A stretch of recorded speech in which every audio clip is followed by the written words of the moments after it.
Caríssimos irmãos e irmãs, antes mesmo de fazer a pregação, eu gostava de pedir o pessoal aqui do grupo coral para que entoasse um canto de ato de penitência, para que todos nós possamos pedir perdão a Deus pelos nossos pecados, pelas nossas falhas, pelos nossos corações endurecidos, pelas vezes em que nós também estamos distantes de Deus. Eu quero que cante aquela música que diz: Ichele uzombe wetatana.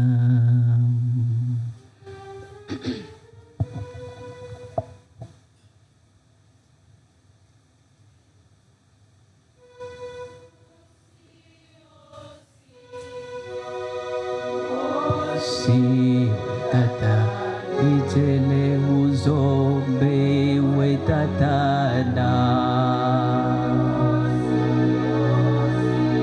Ichele uzombe, ichele uzombe,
ichele uzombe wetatana.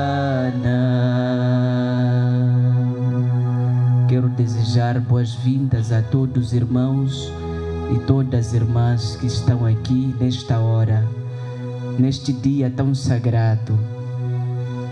Dizia um professor meu que sexta-feira todos nós viramos católicos, porque é o dia em que há mesmo de facto tolerância de ponto, que ninguém trabalha.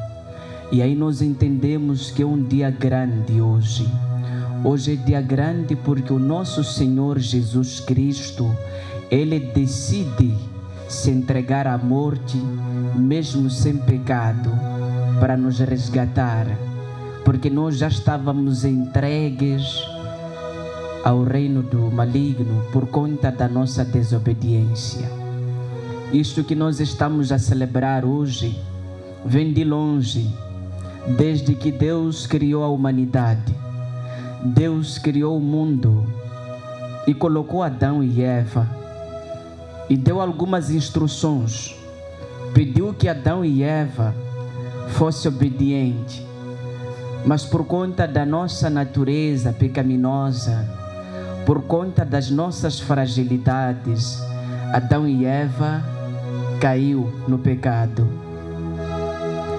Quando caiu no pecado, Deus não quis abandonar assim.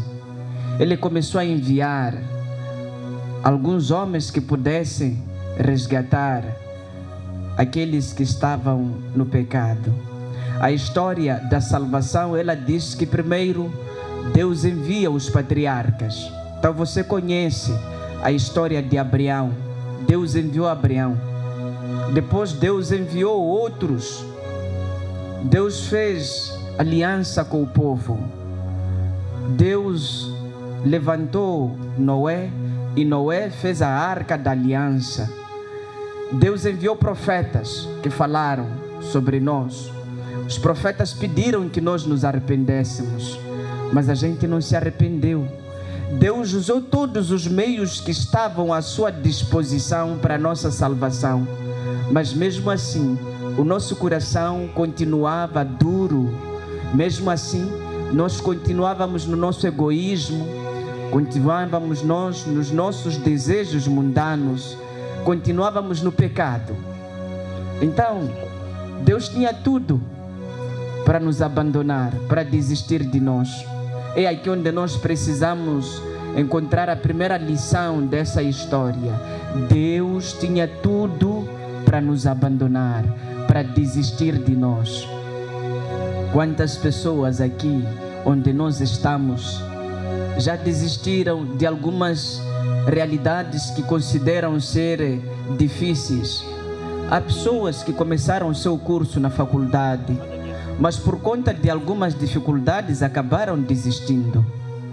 Existem algumas pessoas que estavam no casamento e alguns problemas, turbulências inesperadas entraram no casamento. E quando entraram no casamento, o que aconteceu? As pessoas não aguentaram permanecer ali, acharam que já tinham motivos suficientes para sair do casamento e abandonaram as pessoas do casamento. Há pais também que já desistiram dos seus filhos porque têm um coração endurecido, não querem mudar de comportamento. Há pais que desistiram dos seus filhos porque eles estão entregues nas drogas, no álcool, entre outras situações, e eles simplesmente lavaram as mãos e desistiram. Gostava de dizer, se é o seu caso, que Deus tinha tudo para desistir de você, de mim e de todos nós. Mas o que aconteceu, depois de todas as tentativas, até enviar João Batista, que veio batizar no Rio Jordão, é quando Deus se reuniu com o Filho e o Espírito Santo, e eles perguntavam-se: o que é que nós precisamos fazer para resgatar o fulano? Quando eu falo fulano, é você e sou eu, porque no plano divino é de maneira individual. É quando Jesus disse: olha, é preciso que nós então vamos até lá, vamos fazer um exercício de empatia. Empatia é no nosso plano, no plano divino se chama misericórdia. Então Deus está a dizer: vamos ao mundo para sofrer a mesma miséria que eles estão a sofrer, para experimentarmos aquilo que eles estão a experimentar. Agora é a hora de nós estarmos no lugar deles e pensar como eles, viver como eles. E é quando Jesus se faz carne e ele vem ao mundo para viver no nosso lugar. O que é que Jesus quer ensinar a você e a mim? Quando você achar que já não tem mais motivos, não tem mais meios, formas de como continuar a lutar por aqueles que você ama, a única coisa que lhe resta é você fazer o exercício da empatia, colocar-se no lugar da outra pessoa. Existem mulheres que se incomodam com os seus esposos por conta do comportamento deles. Por quê? Porque nós, as mulheres, sobretudo, queremos que os homens adivinhem aquilo que nós gostaríamos que eles fizessem. E aí você aprende com Jesus que é preciso fazer um exercício de você se colocar no lugar do outro homem, e você sentir se seria tarefa fácil você adivinhar o que o outro quer que você faça. Não seria uma tarefa fácil. Mas o mesmo também, existem pais que estão a desistir dos seus filhos. Existem pais que querem educar os seus filhos segundo os seus próprios princípios. E Jesus está a ensinar a você hoje que é preciso fazer experiência de se colocar no lugar do seu filho. Porque nós estamos numa sociedade diferente daquela que você viveu quando era adolescente. A sociedade de hoje impõe algumas realidades aos nossos filhos, aos nossos meninos, que a nós talvez é inconcebível, porque no nosso tempo aquilo não existia. Então é preciso que você faça exercício de se colocar no lugar do seu filho, para você entender. Porque às vezes amar não é só nós darmos aquilo que nós temos ao outro, mas é entender ao outro, perguntar ao outro o que ele gostaria de receber para se sentir amado. Existem pais que não entendem isso, cobram muito dos seus filhos aquilo que os seus filhos nem conseguem dar.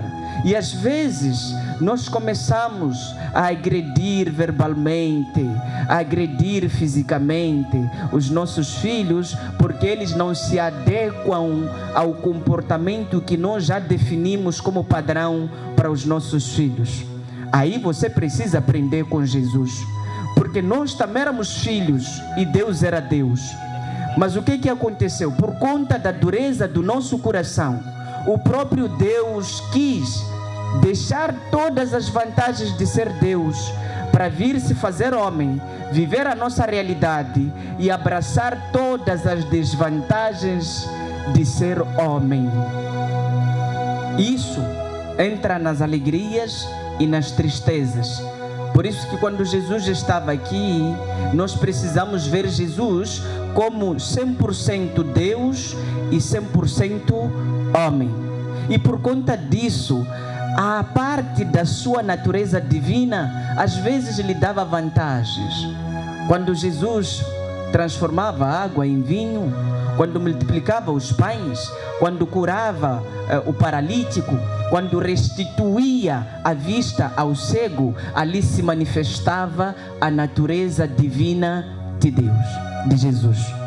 Mas no momento em que Jesus chora porque Lázaro morreu, no momento em que Jesus é tentado no deserto quando estava com fome, no momento em que Jesus, que nem hoje, entra em Getsemane e começa a se sentir angustiado, ali estava a se manifestar o seu lado humano. Então nós vamos entender Jesus assim. E eu quero dizer a vocês, eu na qualidade de padre, fico apaixonado quando eu prego Jesus a fazer milagres. Talvez essa seria a minha especialidade mesmo, pregar os milagres de Jesus. Mas hoje o desafio é nós entendermos Jesus enquanto um ser humano. É sexta-feira, hoje, santa. Essa sexta-feira nos lembra um dia lá na história em que amanheceu uma sexta-feira melancólica, uma sexta-feira com muita tristeza profunda mesmo. E Jesus estava entristecido por conta da desvantagem de ser Deus. Porque o fato de ser Deus lhe dava a possibilidade de antever aquilo que vai acontecer.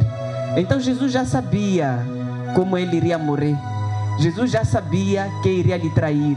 Jesus já sabia como seria crucificado. Imagine você no lugar de Jesus e você saber como você vai morrer.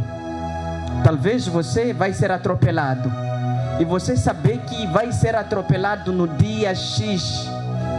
E chega aquele dia de manhã cedo, que nem hoje, e você sabe que é hoje que eu vou ser atropelado. Você vai se fazer a estrada, você vai ficar alegre. Como você fica? Então Jesus também passou por isso. De manhã cedo, Jesus começa a ficar entristecido, começa a ficar mesmo angustiado. Só que a palavra de Deus diz assim: ele leva os seus discípulos, depois vai para um lugar cantar os salmos. A palavra de Deus diz isso. Aí você entende que se concretizam as palavras de Santo Agostinho, que diz assim: cantar é rezar 2 vezes. Existem pessoas aqui que quando estão na aflição, quando estão na dor, no sofrimento, elas recorrem à música. A música, você escuta a música. Outras pessoas escutam os louvores. E no louvor você sente Deus falando com você. Não importa se o louvor é da igreja católica, é de que igreja, mas você busca o louvor e você começa a se encontrar com Deus. Isso não começou com você.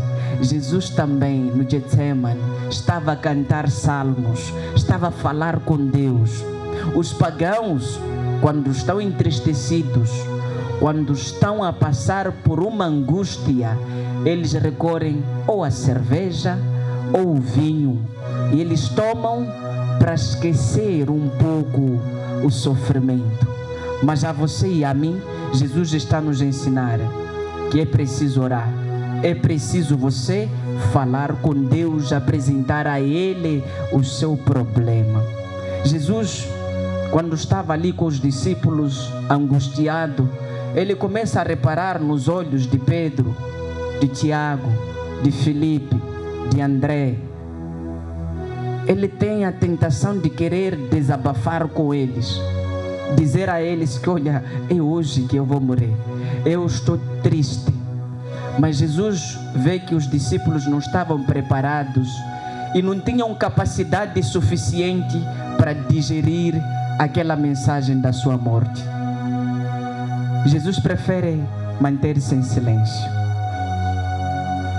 Isso tem acontecido na nossa vida também. Pessoas que estão casadas passam por isso.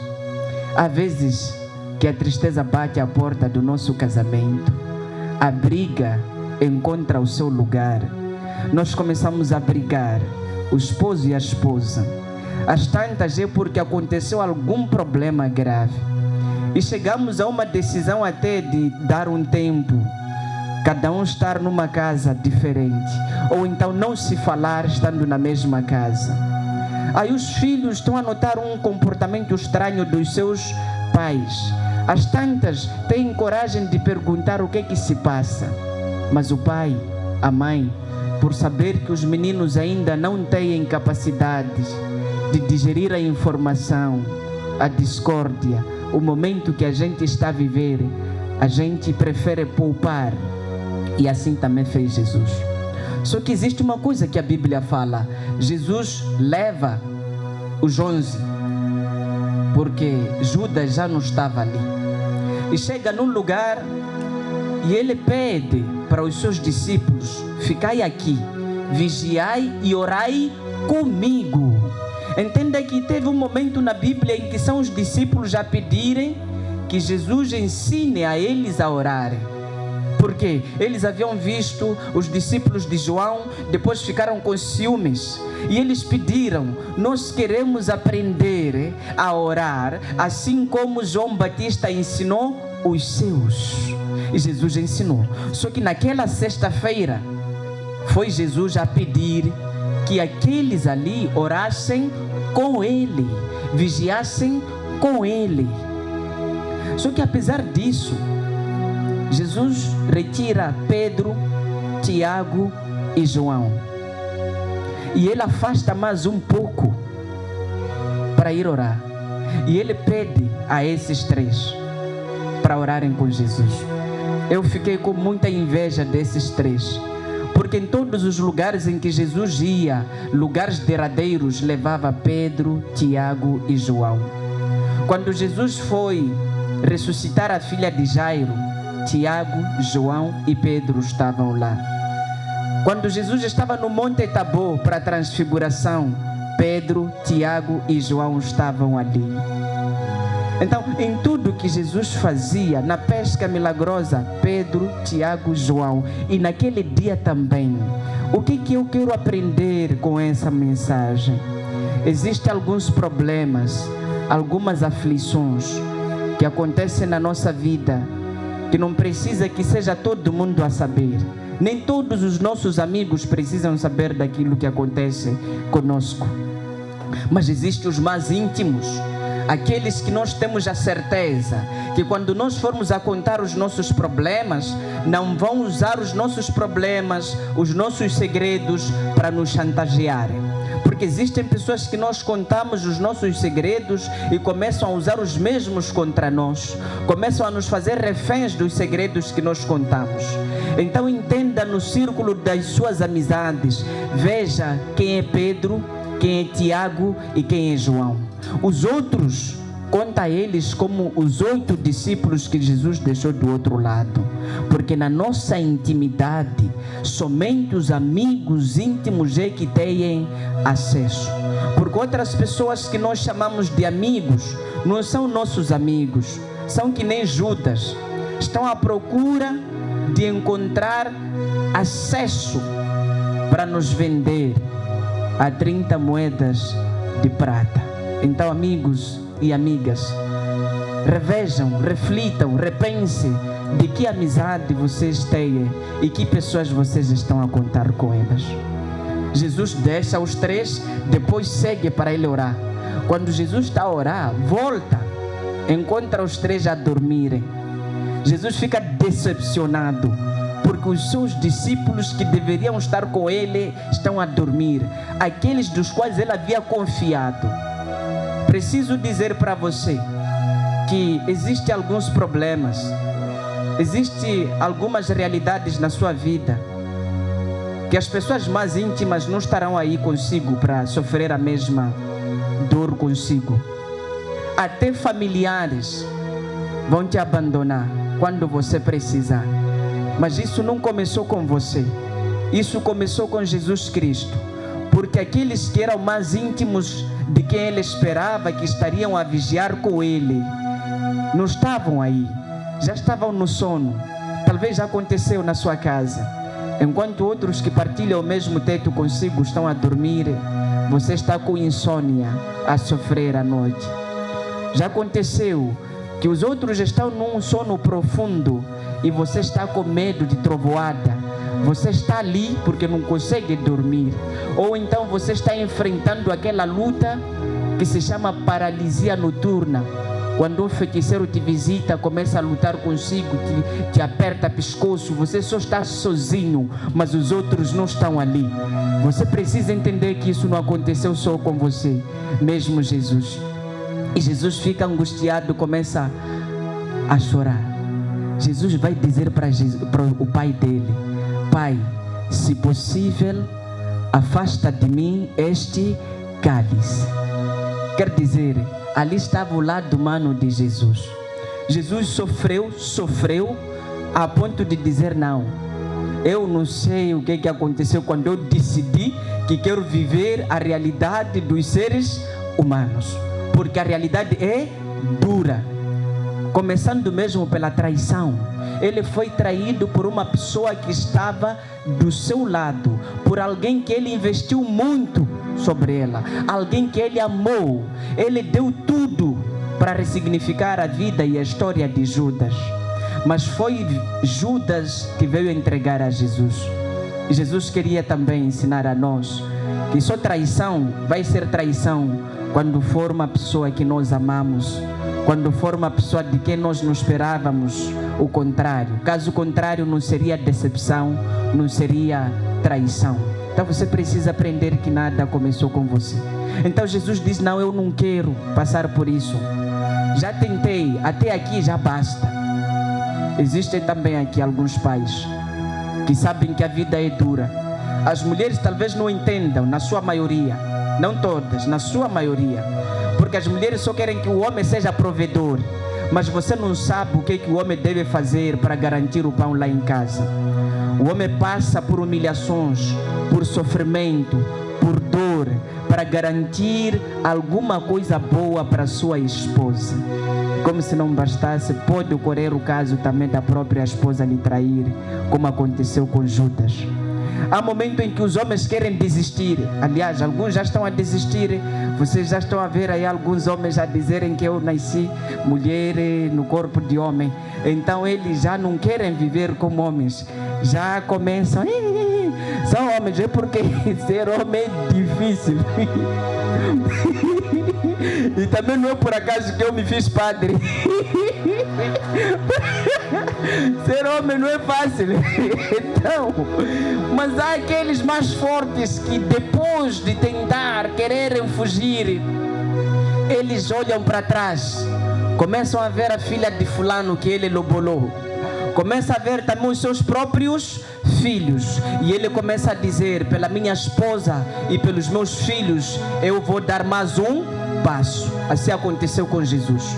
Quando Jesus queria já desistir, a pedir o pai dele: afasta de mim este cálice, ele reparou, olhou para nós aqui e ele entendeu. Talvez você não entenda, mas eu falei aqui que Jesus tinha a capacidade de ver aquilo que ainda não aconteceu. Essa multidão toda que está aqui, Jesus viu quando estava no Getsemane, que olha, existe uma multidão que há de vir aí, e essa multidão precisa ser salva. Então, por conta dessa multidão, aí Jesus, ele corrige o seu pedido. Ele diz assim: não se faça a minha vontade, mas faça-se a sua vontade. A vontade de Jesus era desistir, mas a vontade do Pai, quando Jesus se fez carne, era de salvar a humanidade. Então, quando Jesus segue na dor e no sofrimento, preciso dizer aos filhos que estão aqui que os vossos pais têm tudo para desistir, e há momentos em que eles vivem o cansaço, o esgotamento psicológico e físico, mas eles fazem de tudo para que vocês tenham uma vida melhor e uma vida que eles não tiveram. Então é preciso que você valorize isso. Nós estamos aqui hoje reunidos a valorizar aquilo que Jesus fez por nós, e seria bom que essa valorização fosse com a nossa conduta e não só esperar Sexta-feira Santa para a gente vir lotar aqui na igreja. Então, aos filhos que estão aqui, valorizem os vossos pais, porque eles fazem de tudo. Eles renunciam muitos prazeres, renunciam, fazem sacrifícios. Costumo dizer aos meus alunos lá na escola que os vossos pais, nessa altura, quando estavam na vossa idade, sonhavam em viajar, conhecer todo mundo, mas quando vocês nasceram e eles devem vos dar comida, pagar escola, pagar uniforme, depois outra mesada e por aí, eles acabam ficando sem dinheiro. E de segunda a sexta, para alguns, outros de segunda a sábado, estão desde de manhã a enfrentar engarrafamento daqui para Maputo, ida e volta, voltam cansados, mas tudo isso para quê? Para boas condições dos seus próprios filhos. E eu gostava de dizer a você, valorize isso, valorize isso. Nesta semana eu li uma mensagem que dizia assim: luxo mesmo é ter uma mãe viva e um pai vivo. Então, se você tem luxo, e você precisa valorizar como Jesus valorizou. Aí, entenda uma coisa: quando Jesus havia voltado para ter com Pedro e João, ele disse: vigiai e orai. Mas Pedro e Tiago e João não vigiaram e não oraram. E ele dizia para não cair em tentação. Quando Judas aparece com os soldados, aí Pedro cai em tentação.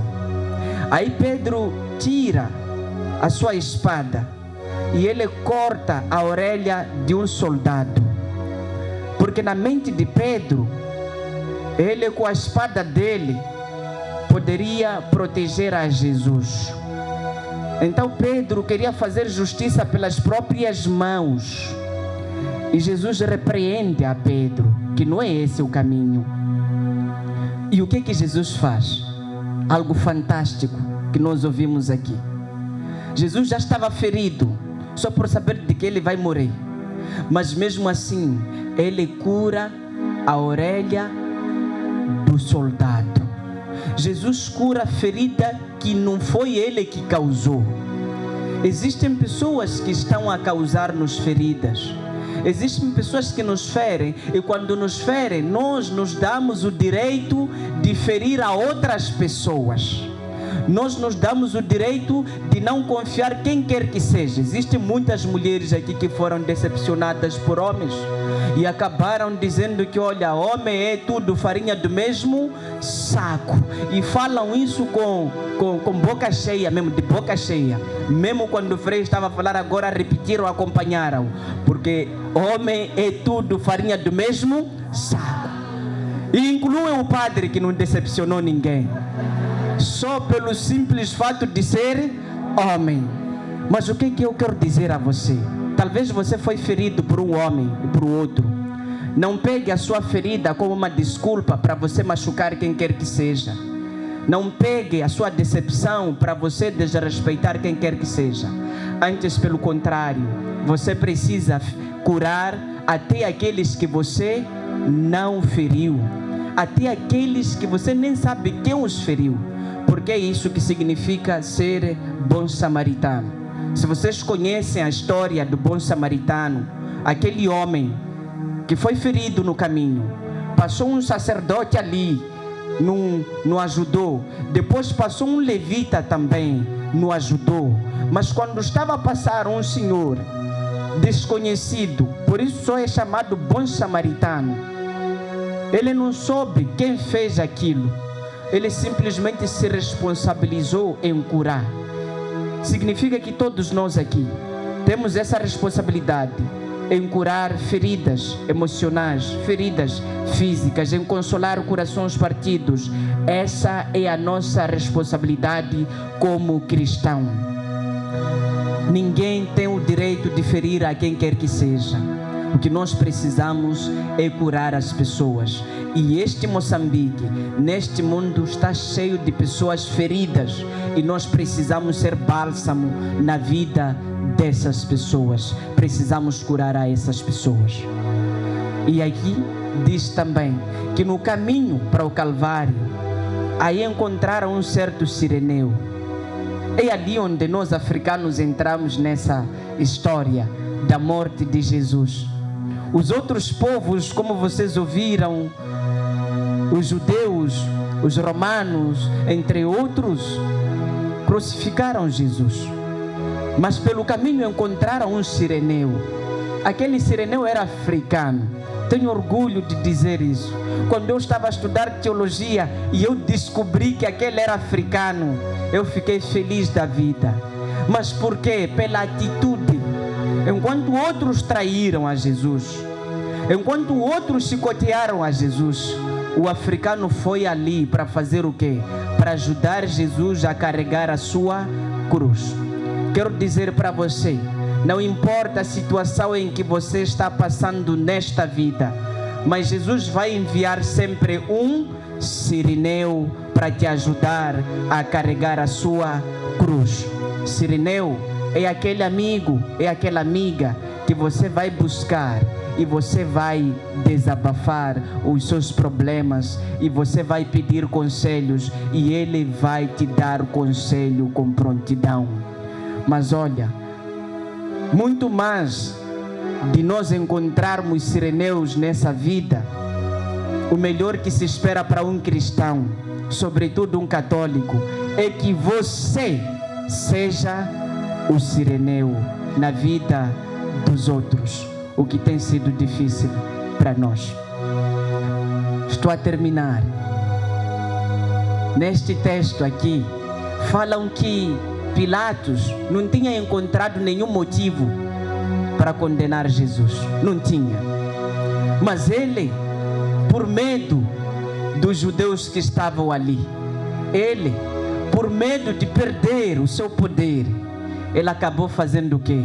Ele acabou emitindo uma sentença injusta para defender os seus objetivos, para defender o seu lugar.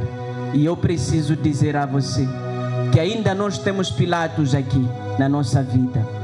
Existem pessoas que nos rejeitam simplesmente porque elas querem defender o seu status, elas querem defender o seu pão, elas querem defender o seu posto de trabalho.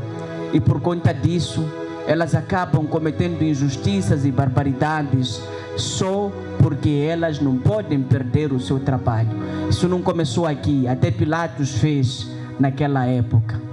Mas quando você está a entregar um inocente, a sentença pode demorar para você, mas um dia ela vai chegar. Eu quero terminar aqui dizendo que quando Jesus estava ali na cruz, de muita coisa que ele falou, dizem que ele olhou para sua mãe que estava ali mesmo. Depois ele olhou para o discípulo que ele amava. Dos 12 que estava ali, Jesus tinha um que amava. Assim como o Frei, todos os acólitos aqui dessa paróquia, o Frei tem um acólito que ama muito, Danny Boy, um jovem que está aqui. Então, quando ele olha, ele diz: eu não posso deixar essa humanidade órfã. É quando ele diz assim: mãe, eis o teu filho. Essa mãe era mãe de Jesus, Nossa Senhora. Aquele discípulo que estava ali, ele estava a representar a quem? Ele estava a representar todos nós que estamos aqui. Então Jesus entregou-nos a sua própria mãe. E ele disse, a mãe dele, eis aí o teu filho. Depois ele disse para o jovem, eis a tua mãe. Outros nossos irmãos não entenderam essa passagem. Por isso eles nos criticam quando nós temos um carinho especial para com a mãe de Jesus. E eu acredito que existe aqui sim alguns irmãos, porque outros irmãos me ligaram a confirmar que, Frei, nós iremos aí na sua pregação, na sua celebração, mas não são da nossa igreja. Eu preciso dizer a esses irmãos aí que nós temos o carinho especial para Nossa Senhora, porque nós reconhecemos que ela colaborou nesse mistério todo que nós estamos aqui a celebrar. Se não fosse Maria, Jesus não estaria aqui. Deus poderia ter usado outra forma, mas eu preciso dizer a você, Maria não é qualquer mulher. Quando Deus estava lá no céu, à procura de uma senhora para ser a mãe de Jesus, nós aqui éramos vistos assim todas as mulheres que estavam aqui. E aí enviaram os anjos para escolher. E aí o anjo chegava aqui, via você dizer, essa aqui nada, essa aqui, boca, nada, essa fica, não pode. Vamos procurar outra. Viram outra, tem essa aqui, bebida, e nada, essa não dá. Vamos procurar outra. Assim mesmo. E encontraram só uma mulher. E eu preciso dizer para você, não é uma mulher qualquer. E porque não é uma mulher qualquer, nós temos o dever de acarinhar a mãe de Jesus. Aliás, todo bom menino, quando entra na casa do seu amigo, antes ele sabe que vai por causa do seu amigo, não é isso? Mas isso lhe dá o direito de desrespeitar a mãe do seu amigo? Não. E pelo contrário, para meninos bem educados, a mãe do seu amigo também é sua mãe. E eu pergunto àqueles nossos irmãos que não valorizam Maria, só querem milagre de Jesus, e isso dá direito de você desrespeitar a mãe de Jesus? Não. Então nós precisamos também acarinhar essa senhora, porque ela acompanhou todo esse processo até a cruz. Mas caríssimos irmãos, caríssimas irmãs, o que nós estamos a celebrar hoje só tem sentido se cada um de nós aqui tiver o propósito de mudar a sua vida para o melhor. O que nós estamos a celebrar hoje pode ser uma mera repetição, pode ser um teatro que nem aquilo que se fez aqui antes, se nós não levamos a sério o Evangelho, se nós não levamos a sério a pregação, se nós não queremos viver aquilo que a igreja nos pede para viver. E só Jesus vai ressuscitar no seu coração se de fato você entender que aquilo que te afasta de Deus, você já abandonou. Todo aquele que trai os seus esposos, ou o seu esposo, sua esposa, e ainda depois dessa Páscoa vai continuar a trair, entenda que você é um ator, você faz um bom teatro e poderia concorrer ali no Teatro Gungun para você ter o seu espaço, porque caso contrário você precisa se confrontar com a palavra de Deus. Eu sei que é difícil se converter, mas é possível, com a graça, com a ajuda do Espírito Santo e por intercessão da bem-aventurada Virgem Maria, Mãe de Jesus e nossa Mãe. Seja louvado o nosso Senhor Jesus Cristo.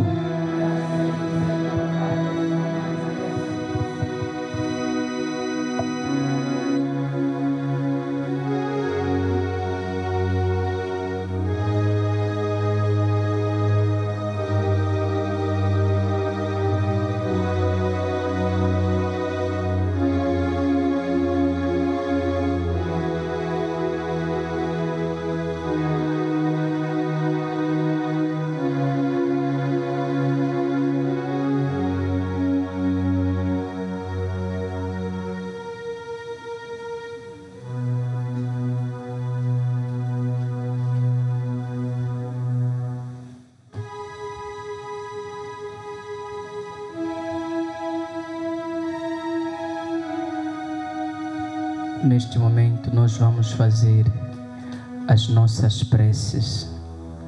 Como são muitas, vamos permanecer mesmo sentados e nós vamos fazendo aqui.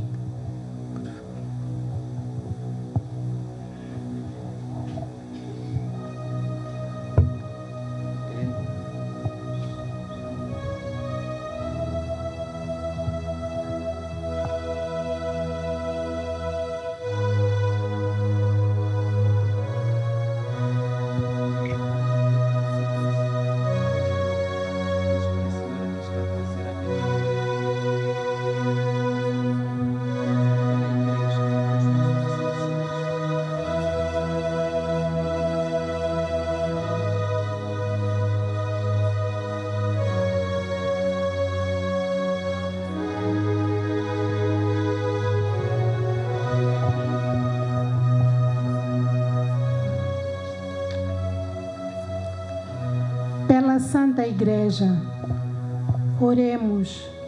Irmãos caríssimos, pela Santa Igreja de Deus, para que o Senhor lhe dê a paz, a confirme na unidade e a projeta em toda a terra, e a todos nós conceda uma vida calma e tranquila, para a glória de Deus, Pai Todo-Poderoso.